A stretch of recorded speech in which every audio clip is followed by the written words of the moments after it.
Good evening, everyone. I'll call the Brandon Select Board to order for June 28th. Thank you all for being in attendance today.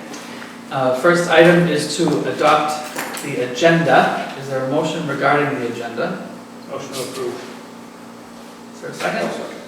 Motion and a second. I had a request to add temporary signage discussion onto the agenda. Maybe we could put it at 6A. Is that a good spot? 6A, temporary signage discussion. Anybody else have a change or an addition? If not, all in favor of the agenda as it was amended, say aye. Aye. Aye, it's unanimous. Item 2, approval of the board minutes of June 14th. Motion to approve those. Motion to approve from Mr. Coolidge and a second from Mr. Markowski. Any errors or omissions? A small typo on page 4 to change Ms. to Mr. But that doesn't really have to be said. Anything else? All in favor of the minutes standing approved with the minor edits, say aye. Aye. Aye. Any opposed, say no. The ayes have it. Item 3 already, the town manager's report, Mr. Atherton. Okay, this is for the week of June 21st, because I was on vacation the other week, so I didn't do much for the calendar. We completed the segment 6 final walkthrough of V-Trans Casella, Houston O'Neill, and Jordan King on June 25th. V-Trans was happy with the project, and only minimal small repairs were found and corrected the following day. Been working with Nancy McGuire again at Rutland County Natural Resources on another stormwater mitigation grant for West Seminary Park. This was another area with considerable runoff that was addressed in the stormwater master plan. Our paving bids were due on June 21st for our budgeted paving projects. Local Paving was the low bidder and was awarded the work. The highway department has been... Excuse me, Mr. Thompson, it's a request from Zoom to speak up. Okay, Can't, I guess, I don't know if there's just the one microphone. I think that's it. The highway department had been completing ditch and culvert work on Florence Road and High Pond Road in preparation for paving. And one more thing I wanted to add that we got in today was we received some money back on our workers' comp for $5,863. So our audited contribution is $65,000 now, so it's gone down yet again, which is good. Rec news, another successful baseball, softball season in the books. A huge thank you goes out to all of the sponsors and coaches that are listed here. Speaking of sponsors, Phoenix Feeds has stepped up to underwrite the purchase of an event golf cart that will be for transporting people at events at Estabrook and the parade. British soccer camp has been canceled by Challenger Sports organization due to problems getting enough coaches from England. All of our summer offerings can be found at brandonrec.com, and don't forget the July 3rd Brandon Independence Day celebration is all downtown. Parade at 10, music vendors, silent auction, duck race, street dance, and fireworks all downtown. Shuttles from the American Legion and Otter Valley and Estabrook all day long. And that's it for my report tonight. Thank you, Dave. Any board questions or comments for the town manager? Start from either end. No. How about members of the public? Anybody on Zoom or here in the room tonight with any questions for the town manager or comments on his report? There's always time for public comment and participation on each agenda item. And there's a dedicated item for public comment coming up shortly, so don't be bashful if there's something you want brought before the town manager or the board. I want to thank you for the update on workers' comp. That's like a long-standing 5-year progress that has been made on that, thanks to you and the safety and training opportunities that you've availed yourself of with the town staff. Yeah, it's nice to see that number continuously going down. Yeah, and I know Jackie who's here has been part of that, I think. Yep. So item 4 then is public comment and participation. Anybody with anything to bring up for discussion tonight that they don't see on the agenda later this evening? Yeah, I would. Sure, Mr. Weinman. I noticed Yeah, I want to just bring it up just to throw it out here. I've noticed in the last month and a half, coming into town on trucks being able to unload, load and unload, tying up a lot of traffic. And I didn't know if, and I just said, I just want this for people to, so we can chew on it or whatever. Would it be feasible or even possible to put like an unloading zone, certain hours from, like up in front of where I'm looking at, that I thought would be the easiest place would be where the old bus stop was from Crosby's back to where you turn. You don't have to have something there, and also right out here across from the town office, and just have it marked that using Brandon House of Pizza as an example. If they wanted to come out there and they knew that they had a truck coming, that they could go out and put some cones or some signage or something there. But if it'd be worth the town putting unloading zone if from certain time. I've noticed it congesting traffic. I think it would stop the congestion. Yep, Tracy, I definitely see your point. Actually, last Thursday, 20 minutes after V-Trans left town, we had a delivery truck back into the handicapped parking spot in front of B-Hop and knocked the lamppost down. So Sean and I have been talking about that too, that we're going to be paving that top part of Mill Lane, which could be, at least for box trucks, they could unload there.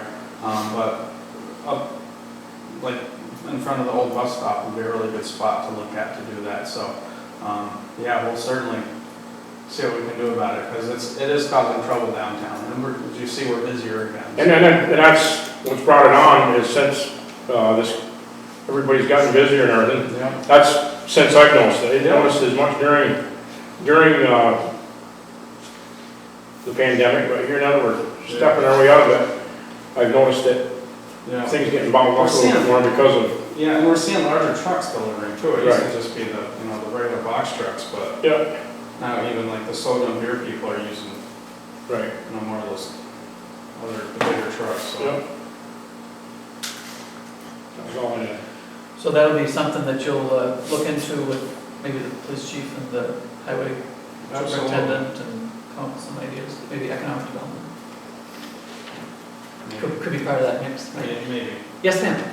Hi, I'm Tracy Houck from the Turning Point Center of Rutland, and I don't know if this is the time to do this, but we are here to kind of share what we brought to your town at the Brandon Library. We have a peer recovery outreach site at Brandon Library that happens every Wednesday, where we have recovery coaches that come out there to offer services for people suffering with substance use disorder.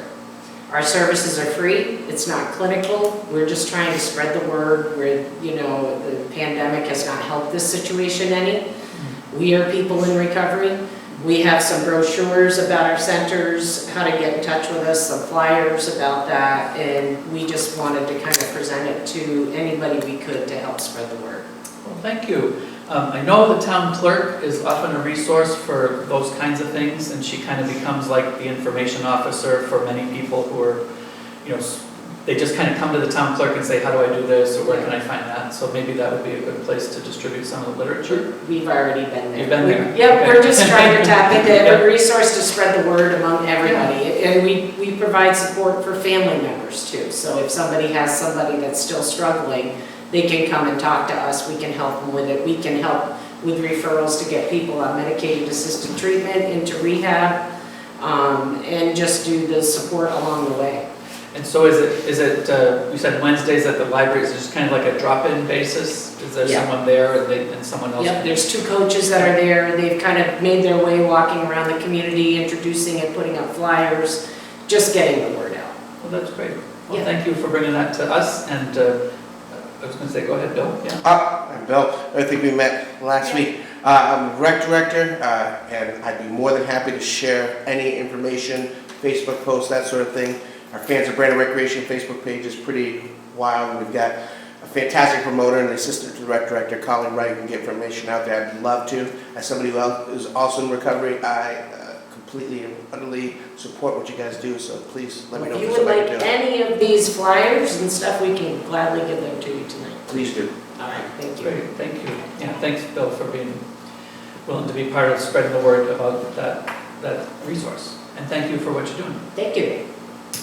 Other public comment or items not on the agenda tonight? Folks on Zoom, anybody have anything tonight to bring up? I'm getting a no from Butch. Anyone else in the room? I guess I got one more just slight thing. Yeah. I'd like to just throw a thank you out to all the volunteers that, we had a lady from Wintergreen Yeah. that got walked off, and it was great to see the amount of people that were there till wee hours of the morning to make sure that they did find her. And she was found and she's safe now? Yes. Yes. Yeah. Thank you. So we'll move on through the agenda, and you can chime in anytime, whether you're on Zoom or here in the room. So item 5 is discussion of the ARPA funds spending, and I wonder if the town manager or Tim, the town manager, you want to introduce this to us? Sure. You guys asked me to put this on here Yes. for the following meeting. Yeah. So here it is. I haven't received any input. Well, I guess, right. So like last meeting, we kind of talked about there were some possibilities and some not possibilities. And we talked about, we made an announcement basically that Yeah. we would be discussing it again tonight, right? So I did send you guys out an email a week or so ago From the league. expressing some, expressing some concern on, some of the things that I really thought we should look at using our ARPA funds for. One being infrastructure, because that's one of the big things. It's something we already own that we know is aging, and we certainly can do projects. Union Street comes to mind, where we could end up with a complete streets with water, sewer. We have the sidewalk grant, would include paving on the end. But I know that there were some other ideas floating around too. So I did actually speak with Representative Jerome earlier today about what the status was, which referred me to the league about. So now the deadline is July 15th. I got it received For the first tranche to come to the town. for municipalities to apply for the funding. And so we won't be seeing anything, I can't imagine, until after that at this point. And do I understand you're the designated person to apply for that money and you have everything you need to apply? We've already applied for it. That's what I thought. We did it on June 9th. Yeah. So we've met the deadline?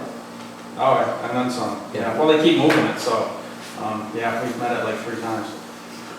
But, so yeah, it's sort of a hurry up and wait. And Jackie's actually attended quite a few webinars, which she loves, and on what to do, how to record this. We have to set up separate accounts and everything. So, yeah, that's really all I have on that. Okay. So you had no public input between the last meeting and this meeting directly to you? Nothing. I did ask about when this whole county payment, and that's still up in the air. Yeah, I've been reading about that as well. Yeah, my hope for getting it on the agenda was to have a more deliberate conversation about what to do with all this money. I did go through the webinar that Dave sent us and was fascinated by just the suggestions they made and the size and scope of all this. And I wonder if it wouldn't make sense to have a more a public process where we might have a meeting to invite the community to come in and just talk about this, because it seems like it's a community resource that it'd be great to feel that people were connected to and felt a part of. Does anyone tonight have any comment, any community members have any input about the ARPA money, right, is one of the federal coronavirus COVID relief directed at municipalities is what we're talking about. And so the rough number is 300 and something thousand, $390,000 ish to Brandon, which is about 10% of our annual budget, something in that range, 12%. Well, and to be clear, there's a possibility of getting twice that much more through the county if in fact the numbers play out. Right. If that's how they distribute it. Exactly. That's still the mystery question. Yeah, so does anyone here tonight or on Zoom tonight have any contribution in terms of what they think would be a worthy project or a need that they see in the town that we could direct this money toward? As your rec director, I have all kinds of things that we could spend that. Do you need a new rec center? That would be fantastic. Well, and because it's for the record, and this is, we're here, you know, I might just throw out 3 or 4 just to get the conversation started. You know, we've talked about a new garage for the town, trucks. And, you know, it's an infrastructure piece. I'm not sure how creatively we could get to where we could use the money in that way, but that's, you know, something comes out. It specifically talks about investments in water, sewer, or broadband infrastructure. And I think broadband, especially what they talk about achieving the last mile, is, has been promised to us for a decade or more. And it seems interesting to think that this money could be something to jumpstart that effort. So from what I've gathered though, Tim, there's actually going to be more money coming at us specifically for that reason. Maybe if Butch can hear me, he's shaking his head that yes, that there's actually going to be this other pot specifically for that. So There is, Mr. Dave, there's $150 million coming now.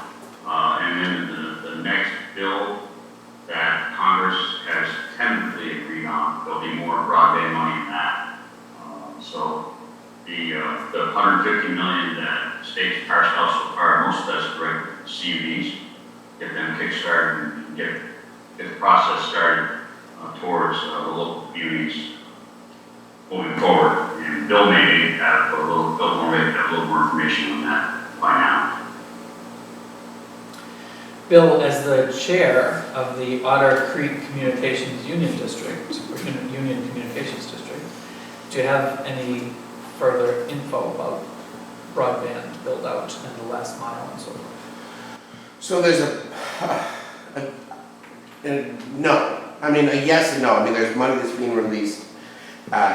It's similar to what we're seeing, I guess, especially with that second tranche of money, how it's going to be doled out. There's this number that's been thrown at us, but how we can apply for it, I just spoke with the people at the Department of Public Service today about the NITA funding, and initially we were told because our county has more than 50,000 people, we wouldn't be able to apply for it, but now maybe we're being told that we can apply for it. So there's so much that's still up in the air about how that funding is going to be given to CUDs. Like they're as quickly as Butch is inking these deals, you know, the DPS is trying to figure out how they can get that money to us. So, you know, I can't say for sure. As we all know, the state still, the money that we got, that the state received, we're still waiting for guidance in some areas from the federal government. We are very hesitant to spend any of those funds and designate any of those funds until we get the paperwork in our hands. And see how we spend them, because we don't want to spend them inappropriately and then have to pay the tax back. So we think about it like you're doing, but we currently sitting on our hands in a lot of different areas where we think there's need, but there may not be funding for the need that we're looking for. And also when we talk about broadband too, Butch, if I could step in, you know, that there's still some programs that are actually pretty well funded and not a lot of people are accessing with those last mile programs that, you know, for individuals, up to $3,000 that can be credited toward bringing that last mile, and then for businesses, it's somewhere in the neighborhood of $7,500, $7,000. So I mean, some of those other programs need to be applied for by people. If people are running into problems, you know, getting incumbent providers to bring it down their driveway or up their street, getting together with their neighbors to try and pool that money is definitely an option. Yeah, there's still some money available for those. Many of those programs are income-based programs, income-based qualified programs. So, but there is some funding left in some of those programs, but I don't know the extent of it right now. So, Seth, if I may, one other the reasons I'm looking at it this way, I mean, this is just what, we've gone through in the last 6 years with this amazing amount of infrastructure we've been able to upgrade, is I see what it costs to fix things below the surface versus above the surface. And, I mean, we have Steve here who's been doing this for a long time with wastewater. When things go bad underground, it's a mess and it's costly. If A&R gets involved, there's probably fines associated with it, as we all know. So looking at that, I see the value of fixing this infrastructure that we already have. That, when we did water line and sewer line on segment 6, some of these pipes came out and they had late 1800s dates on old casts. So, they've gone beyond their useful life. And it's gonna bite us again if we don't keep moving forward with replacing and repairing. So that's where I'm seeing that is, 80% of what we do is underneath us. So I I'm just trying, want to chime in with Dave. I agree with it. Our infrastructure, especially underground, it's all. I'm sure Mike can attest to that on the water end of it too. That's where I'd like to see it go.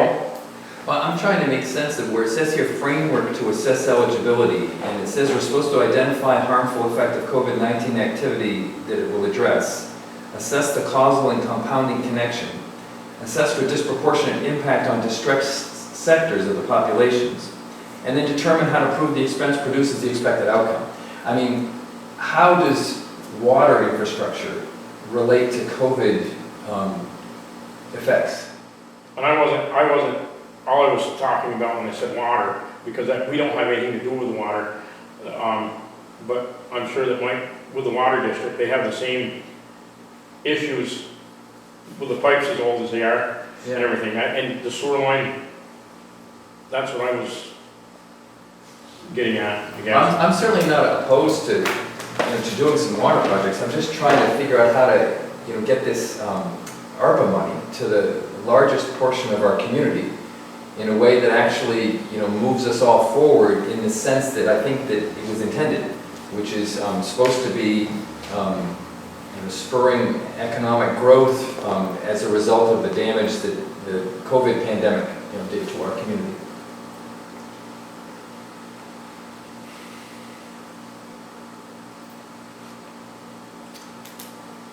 Since you brought up Wi-Fi and broadband and you're here, has there been a survey or an inventory done that can tell us within the town of Brandon, not the whole district, but within the town, how many underserved households or residents we might have who don't have access to broadband at their homes through the normal channels for things like distance learning and remote work and stuff like that?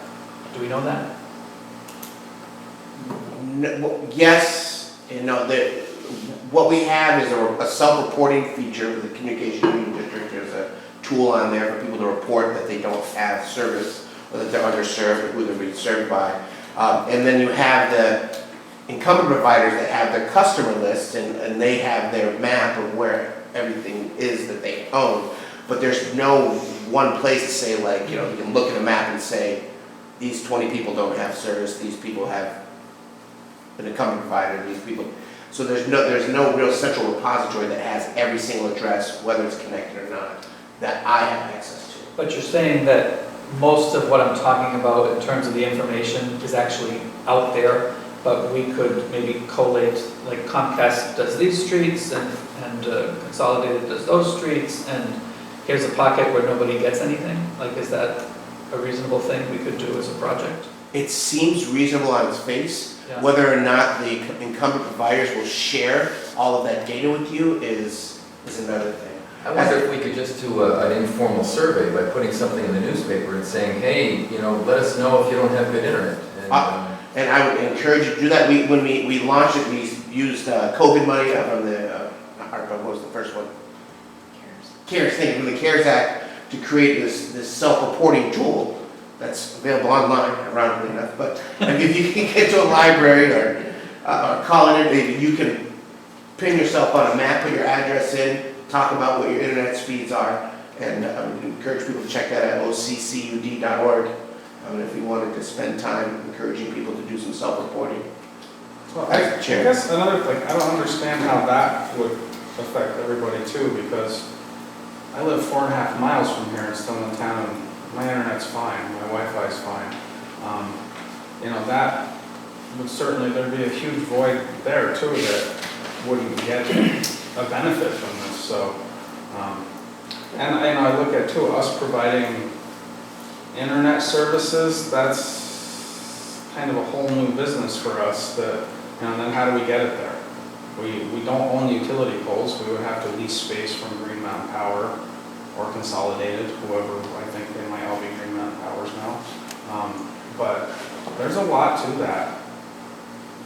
And I just still, for me, I just look at what we have already for infrastructure that we could put money into that's already an allowable thing. And water and sewer were two of the big items in that webinar. When are we supposed to select a project? When we get the money. And even once we have the money, we still don't have to have a specific project selected, even for the first year. But we have a deadline to spend it. And if we're going to engineer something, we have to engineer something because we have to follow the regular procurement process as if we were getting state or federal money. So we all know how quick that is. And, that's going to be a process. Do we have to spend it, or do we have to obligate it in the year? I'd have to look at one upset. I think we have to spend it. I read we have till 2024 to spend the money. Well, it might change with them keeping pushing back this. 24, and then it has to be completely expended by 26, I think. To me, that sounds like we might have to just obligate So, within a year. but then it depends on which breakdown program you end up doing. So if you end up doing like infrastructure or different COVID-related stuff, I think your date changes. So. You had, you started your remarks by saying you had 2 or 3 or 4 or something. Did you Well, have there was some another other- one that came up in talking with the energy committee people over the days about thinking about energy efficiency and whether or not there's some way we could, get a revolving loan fund going with the energy needs in the most affected people in our community, perhaps a low-income program to help people become more energy efficient. I didn't think we could use that funds for something like that. I thought it had to be an expense that we had picked up through the pandemic.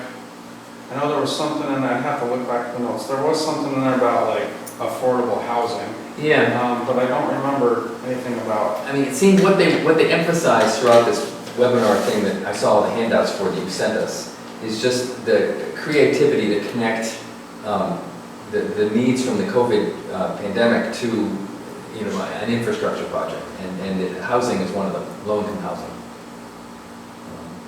So that was another energy focus. I know that there's Representative Jerome had talked to me when I saw her in passing about wanting to do walking paths around the schools, and so there was that. I know that the Greenways group that is doing paths in a larger sense around the town has talked about doing a scoping study to try to move along one of their projects to get a walking path going out to the training school and to Estabrook from behind the Sitco. Is it a Sit? No. What is the Jiffy Mart. Jiffy Mart. And I guess what I'm trying to say is that I'm interested in trying to develop this process so when we do choose something, we've had a chance to kind of weigh these different choices and see which one looks like the best, and then feel like we've come through a process where we've got the best choice. And it may be water. I don't claim to know what the right choice is. I'm just trying to nurture the discussion. So I think those are items that have been discussed. I mean, Jill and I have been part of the Greenways thing for a while. At least one of us has tried to be it with all those.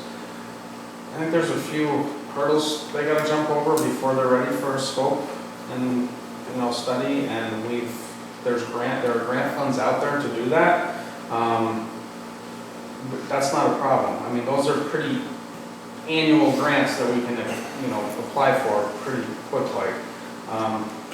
But again, I'm not gonna say it anymore, just in my town manager role, I'm looking at what we already have, the condition it's in, and what we should do to make it better. That's my biggest concern, and not taking on any new infrastructure, knowing that we have to maintain what we already have. So that's my take on it. Did you want to talk a little bit about a particular project that would incorporate some of the infrastructure that might have the widest possible benefit to the town, where we might feel justified in saying everybody in town would realize some benefit from this? I would love to do Union Street the way we just did Park Street. Obviously not with the bioswales, but, we just received a grant for sidewalks there, which, as you know, are in horrible condition. And actually, Ray Counter and I had been talking about this for a while, that, we thought there'd be some money coming in like they did with accelerated bridge money years ago, and that it'd be good to have a shovel-ready project going. We have spoke with some engineers about, hey, we might need something quick on this, just in case this happens, but, I think it's 750 feet of road there from our 706 stop to the railroad tracks. We have this new sidewalk on the other side of the tracks. And, Did the grant for the sidewalks cover both sides of the road? yes. And at the railroad track, we are talking about a housing spot where there are some underserved community members. So there's Vermont Housing Trust has the Barlow Ave housing there. It would connect sidewalks. It would, even like Rossiter and Church Street, that's that whole area, there's quite a few people down there, so there's a store down there. But it just seems like that would be a good project for us to complete. And you believe from the education you've had about spending ARPA and so forth, you believe that would be a qualifying use of the money? Well, I'm feeling that way now. I'm just a little concerned with what Tim had read earlier, but when I attended the webinar, I know a lot of the questions that came up were on infrastructure, and like one was, well, can we spend it to pave roads on? I said, no, you can't do it to pave roads, but if you do a water sewer project and you have to pave on the end, then that's allowable. So a lot of those infrastructure conversations came up during the webinar. So that's when the light bulb went off for me. I'm like, well, this is great. We can get this section of road completely done and use someone else's money to do it.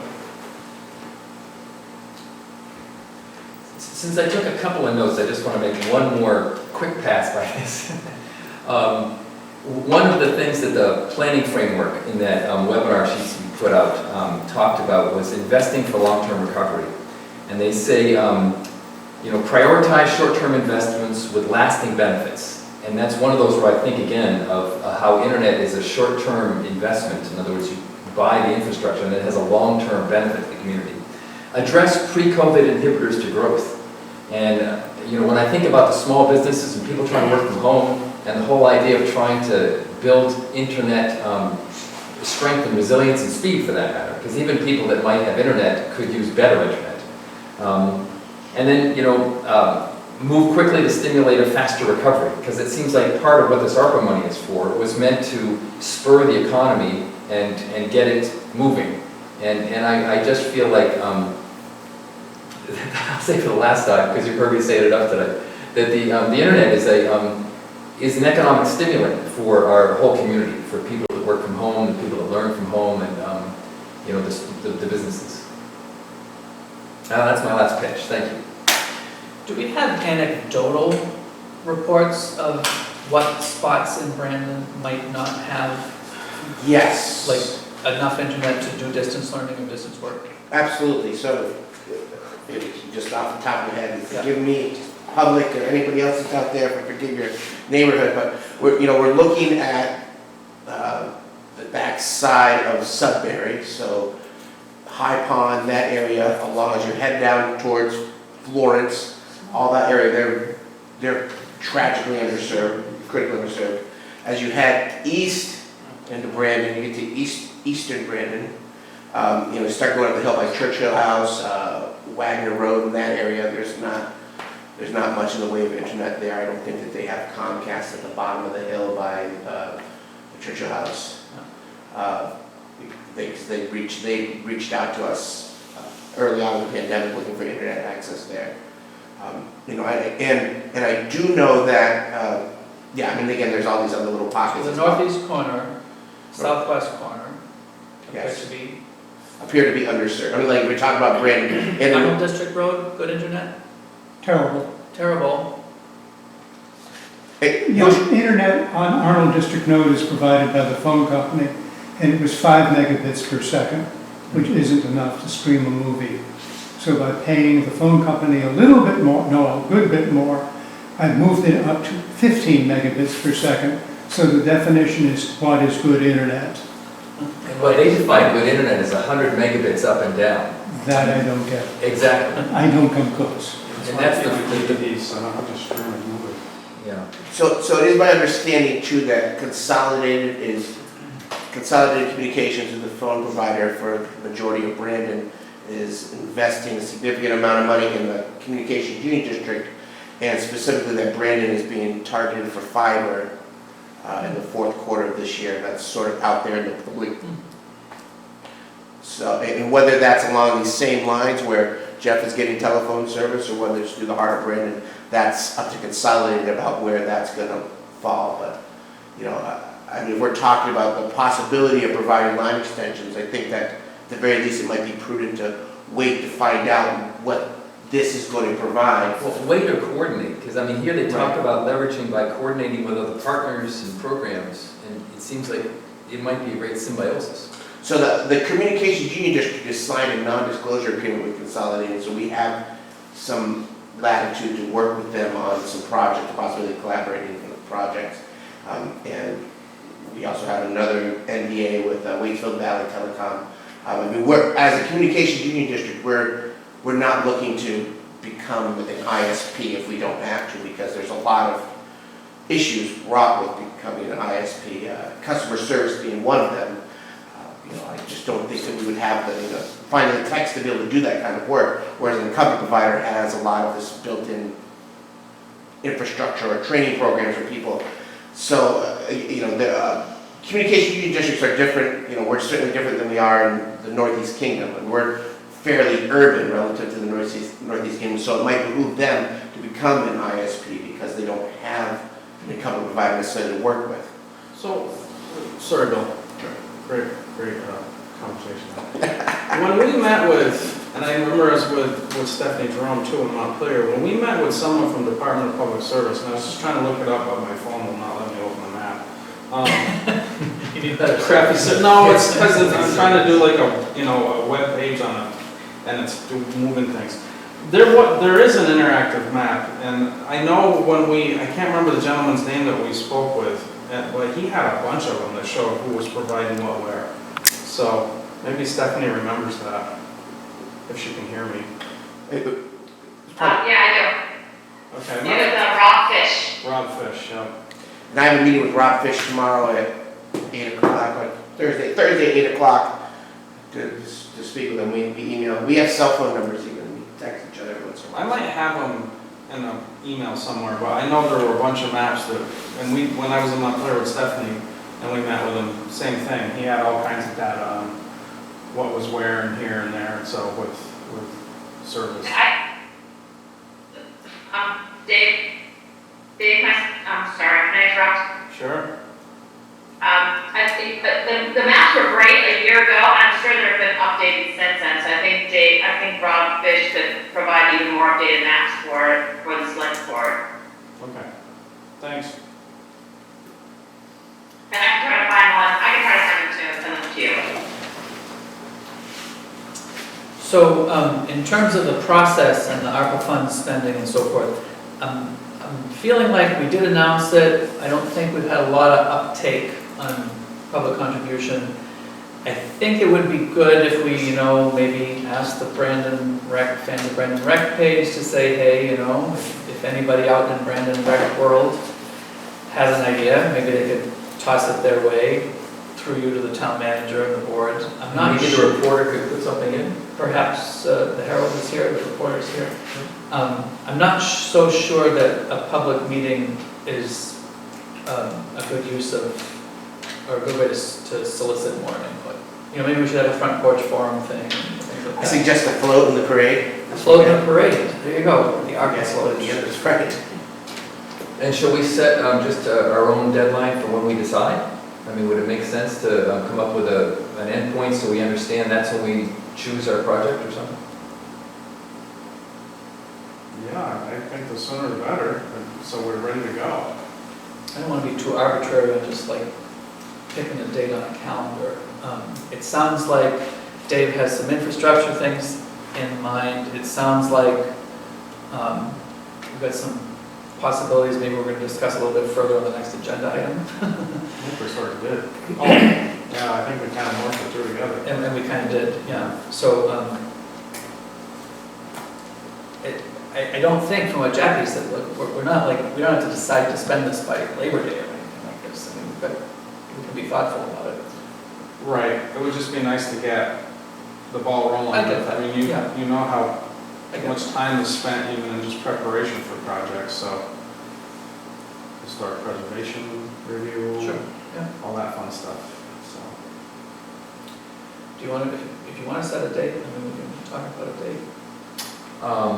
If you just want to say, we'll come back next time and we'll have had 2 more weeks to develop it and 2 more weeks to reach out to the community and solicit in different ways, some more. I mean, or is just the end of July another easy kind of just line in the sand and I think that's probably fine. great. And we're not Are you gonna, okay with that? they're not submitting until July 15th apparently, so it's plenty of time. Oh, right, so, okay. Yeah. So that sounds good. End of July. All right, but basically the board's announcing that we're still looking for public input. We'd be grateful for receiving some more public input or comments or suggestions about perceived needs that could be addressed through the use of this ARPA funding. So next on was public Wi-Fi discussion. We've had a bit of it. Is there more? You're looking at me, I'm not sure. I wasn't sure if Bill and Dave had something to update us on the downtown Wi-Fi and whether there's movement there. We don't have any movement yet. Justin and I are still working out the bugs, and again, this is something that I think you guys sort of foresaw in that there, that we could work a little more to make this a more robust network. We haven't settled a number yet with our negotiation with VTEL about what our monthly cost would be, and then what the total of the upgrades we would need to do inside of our cabinet within the town's Wi-Fi or technology closet, because we would need to have switches and things made. So it's added a little more to the cost. So I don't want to come to you guys with a half cost. So we're pretty much talking about the designated downtown, like is it? Within that map that took us from the library down to the Brandon Museum. Do you anticipate having something for us for the next meeting? For sure, and I want to have Justin here to present because I don't want to try and talk about it. I mean, like, I'm unfamiliar with that. What does that mean? We don't know. I think Neil Allen he's not muted, and so what we're getting is just a background noise. I'll just mute there. but then, yes, I feel more comfortable if Justin can come and meet, so I will try to have him here for a July meeting down here in person to answer any questions you guys have when we present the number.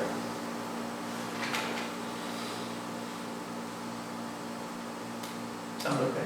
Okay. Yeah, sounds good. Okay, any other public comment on public Wi-Fi?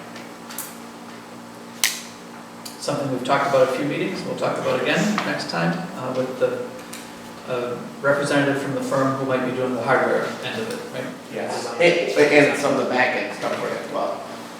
Okay, item 6A then was temporary signage discussion. This was a request from, I don't know, came to me from the town manager, so I'll ask the town manager to talk about it. So this was brought up at the last select board meeting about someone that had complained about one of the businesses, temporary signs that was going out while they were open for business.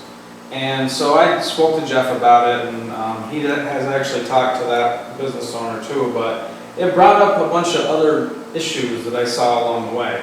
That, you know, they're not the only business that has put signs out, and honestly, they bring theirs in every day, they're not there, but we have sandwich boards out that are out all day, every day. And, well, look, can I just go Are those authorized or not authorized with the current Well, sign ordinance? it looks like that the select board's supposed to authorize them, and I mean, I've sat at this table for 9 years, and I don't remember doing one of them. Even in the current sign ordinance, the streamlined, updated version? So, look, can I just kind of go through my little letter I wrote? So Jeff and I talked about this, and, you know, the concern that citizen comments about placing the temporary signs, advertising restaurants and other activities on public property, which is our parks or along the sidewalks. The Brandon Land Use Ordinance says that temporary signage are allowed per these criteria, but one of them is that movable and temporary signs will be placed on sites of business operations, which, you know, we'll get to there in a minute. Movable and temporary signage may be placed on public land in accordance with permission granted by the select board. So that's in our current land use ordinance. At the last select board meeting, there was discussion on a complaint about the sign in the Central Park area. Upon further inspection, there are many businesses around town that have sandwich board style movable signs on town property and sidewalks to promote their businesses. Although the business in question is actually one of the businesses that does pick up their sign at closing, I find it odd that they were the ones singled out at the last meeting. There's another entity that has left their sign in Central Park at the edge of the curb since their first day of business this year, and nobody's complained about it. Also, V-Trans has expressed concern with signage in town right-of-way that is not traffic-related. Their concern is that non-traffic related signs do not follow the MUTCD regulations and should not be in the right-of-way. This is criteria we should be meeting in order to adopt and follow V-Trans road and bridge standards, which we adopt every year. There are some permanent business signs that would need to be relocated to meet these standards. I would request the select board for these temporary signs to allow businesses to put out during business hours only, be situated in a place that does not block line of sight for vehicles, or be placed within the highway right-of-way, which is 24.5 feet from the center line on the Class 1 highway. And if on sidewalks, they must maintain a 5-foot sidewalk width for pedestrians and conform to all ADA regulations. My reasoning for this is that this is advertising for our businesses. The majority of these signs are done pretty tasteful. Folks see them, which gets more people in the door. We haven't had any problems with people tripping over them or whatever, but I think reining it in a little bit and still allowing folks to do it is not a bad thing. Is 24.5 feet going to work for them? I mean, 24.5 feet from the center line would be on the other side of the sidewalk, so they wouldn't be able to put it along the road where they've been putting them. You've got widths in downtown, you've got to think you've got parking stalls between that too, so. Oh, I'm just specifically thinking about the end of Carver Street, where I see the farmer's market sign, and I see the... That sign will not be able to stay there. Right. I think this is great, and you've done some great work on this, thanks. So we do have some businesses that Jeff and I are going to probably have to go talk to about the permanent signs that, and I think this was sort of a miscommunication throughout the Segment 6 project that some of the properties had said signs to be removed by owner, and everyone thought that meant that, you know, the contractors weren't moving this through construction and that they could put it back. Well, that's not what it was. That we found out last week that no, they needed to be moved out of the right of way. So I've been going back and forth with V-Trans on this, but if we're adopting roads and bridge standards, we're going to have to comply. And as you know, when we adopt that, that helps us with our ERAF and everything else. So there's some value to following the guidelines that V-Trans is giving us. Is there a significant number of permanent signs that are going to need to be relocated? No. not really. I mean, you have to measure them up, but I don't believe so. There's not a lot.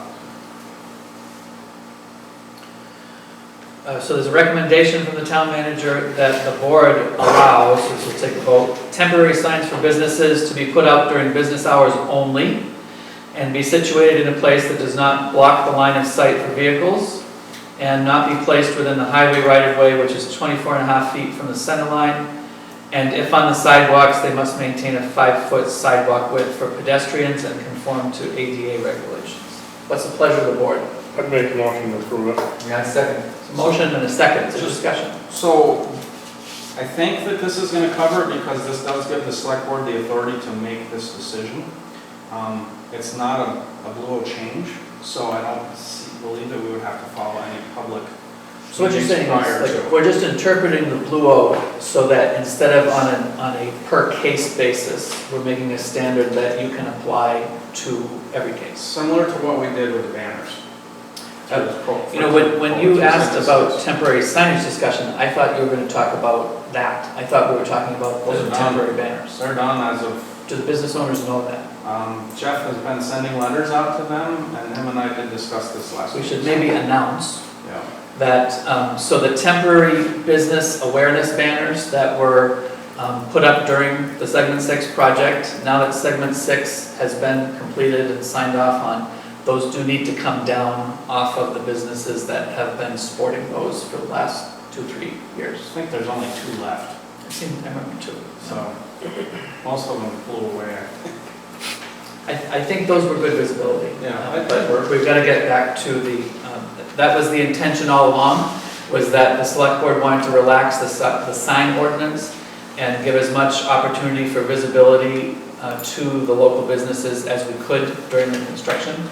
And now the construction's completed, and we're back to wanting to have the community standards implemented as they take shape in the Brandon land use ordinance and the sign ordinance that's part of it. Is there any public input from Zoom or from folks here in person tonight about signage, particularly in the downtown? If not, we're ready to vote. All in favor of the recommendation of the town manager about temporary signage for businesses, say aye. Aye, that's unanimous.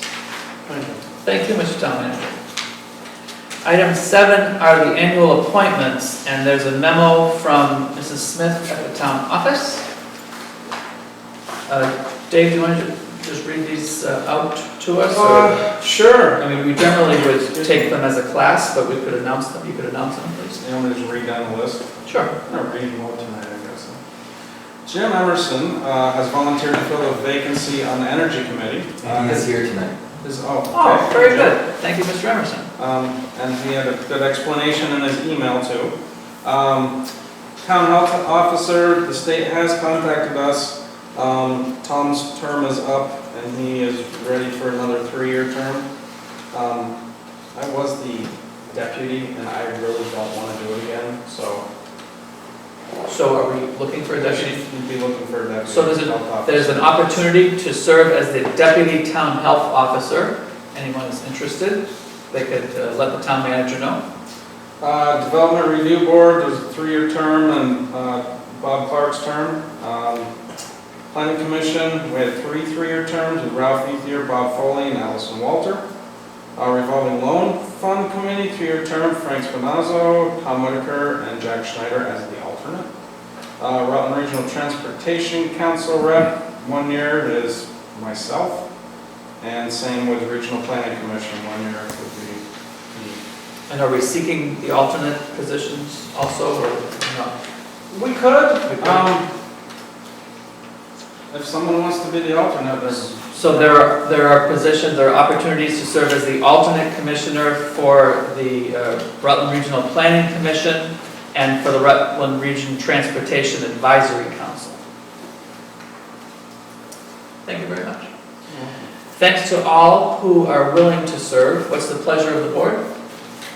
I move to accept the slate that's been presented. Is there a second? I'll second. Motion for Mr. Wyman and a second for Mr. Markowski to appoint all of the individuals that the town manager has just listed for the terms that he indicated. Is there any discussion? Just to be clear, that Yes. includes the Energy Committee as well. Yep. Yes. Everything Yeah, on that sheet? everybody on Mrs. Smith's memo. Yeah. Any further discussion, questions? Zoom? Anybody on Zoom? Is that a hand there? Or no, it's Tim's. Tim's hand. Oh, That was That Tim's was Tim's person. hand. Doesn't look like Tim's hand. Ready to vote, all in favor of the appointment, say aye. Aye. Aye. It's unanimous. Item 8, assignment of funds. So this is our annual end of the year fiscal year. We don't have much to request this year. The couple things we're looking at is to assign $30,000 from the police budget into the highway budget for a new employee that's going to be starting in August. We have someone that's going to be leaving us in October, and that would be a good opportunity to get someone trained and ready to go before winter operations. So that's one of them. And Bill wants $433 in rec for cheerleading because it was excess fundraising revenue. Then the following requires no action by the select board, which we have every year that Jackie and Sue put this together. So that's really it this year. So are the two motions to assign, those are funds from the general operating budget that if we don't assign them, they are just assigned to the unassigned general fund balance? Correct. Everybody cool on that? So we are specifying what they'll be used for in the next budget year. Is there discussion? Is there a motion? I'll make that motion. Mr. Coolidge moves, Mr. Wyman seconds to assign the funds as just presented, $30,000 from the police operating budget to highway, for a highway operator, and $433 from recreation cheerleading to recreation cheerleading. Any further discussion? Any questions? And Yes, Jackie? Just to let you know, the 3 donations at the very bottom, under the restricted funds for recreation, Yeah. there were some new dog park donations, and then there was a Hawk Hill donation, and a donation for Carnival. So these are donations Those are- designated by the donors? Correct. Yes. So those are And those are being held for the purposes that correct. they were intended for? Yes. Great. Other discussion? All in favor of assigning, or used to be called encumbering, the funds, say aye. Aye. Any opposed, say no. That's unanimous. Item 9 is a purchase order or 2. We usually do those separately. I'll make a motion to approve the first one, for the diesel fuel heating and gasoline that is presented to us from Champlain Valley Fuels. I'll second that. Okay, motion for Mr. Wyman and a second for Mr. Coolidge to accept the bid from Champlain Valley Fuels for diesel, heating fuel, and gasoline for the upcoming budget year. Does that want to say 21-22 instead of 2021 on the agenda?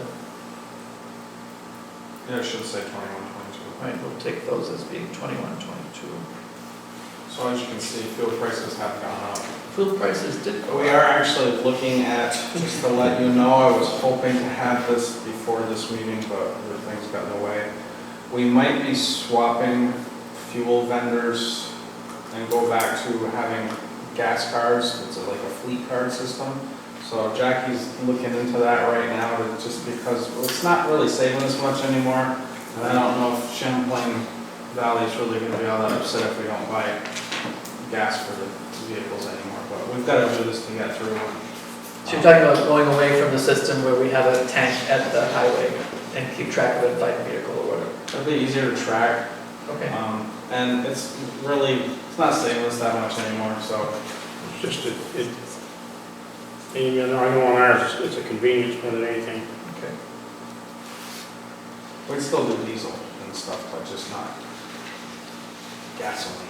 So it'll be more EV related than anything really. So we have the motion and the second. Any further discussion? All in favor of the Champlain Valley Fuels proposal, say aye. Aye. Any opposed, say no. It's unanimous. How about the next one? I make a motion to approve the bid from Conant Brothers Inc. also. I'll second it. Motion and a second from Mr. Wyman and Mr. Coolidge to accept the bid from Files regarding propane for the upcoming budget year. Any discussion? One other thing I should say too is Yeah. both of these companies will service stuff for us, which is nice. So if we have issues with, Files are our propane guys, and Champlain Valley's been good with us. We're doing our repairs too, so. And they both talked about a request for quotes. Did you get additional quotes? Elaine does it every year. Yeah. She puts them out and, so. But usually it just ends up being rack price anyway, and it ends up being basically the same from every vendor, so. Okay. So does it make sense, is this a typo in here too, again, where they say for the period beginning July 2020 through June 2021? I'm sure they, Well, I just want to make it clear so we know what we're voting on, I mean. yeah. So we'll take that as a typo. At least everyone's consistent with it. Right. It's just us. Any further discussion? Ready to vote? All in favor of the Files bid for propane, say aye. Aye. It's unanimous. How about the warrant? I'll make a motion to approve that also. The amount of $118,630.68. Second. Motion from Mr. Wyman and second from Mr. Coolidge regarding the warrant. Any questions on the bills? Any comments on the bills? Very orderly. Ready to vote? All in favor? Yeah? I just have a comment from the last one. Yes. That it was put in the Brandon reporter at the last one that we spent $98,000 with Brandon lumber. Right. And that was like the total warrant, so. Right. We did not spend that much there. I had a couple people ask me what we purchased. I had a phone call about it. Yeah. So, Right, so the total warrant for all the vendors, for all the expenses, is $118,000. All ready to vote? All in favor, say aye. Aye. That's unanimous.